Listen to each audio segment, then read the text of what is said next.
Finalja e Big Brother Benja V5 po afron dhe bashkë me të diskutimet mbi çmimin e madh dhe çfarë mund të ndryshojë në jetën e fituesit. Gjatë intervistës në Big Brother Radio, finalisti Matteo Borri ka zbuluar planet e tij konkrete nëse do të arrijë të fitojë çmimin e madh duke treguar se ka menduar çdo hap.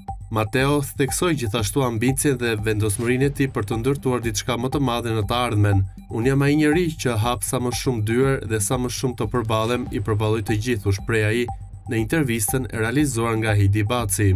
Megjithatë, për të fituar nuk matet vetëm me çmimin financiar, por edhe me mbështetjen e publikut. Të fitosh çmimin e madh, por fitoria më e madhe është ajo të jesh fituesi i publikut, do të ishte një ëndër me sy hapur, u shpreh më tej Matteo.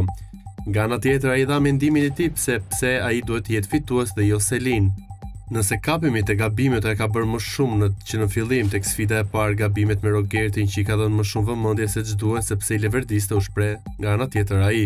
Historia me Briken është një tjetër pikë e Mateos, i cili e ka përshkruar raportin e tyre si një përzierje emocionesh të forta.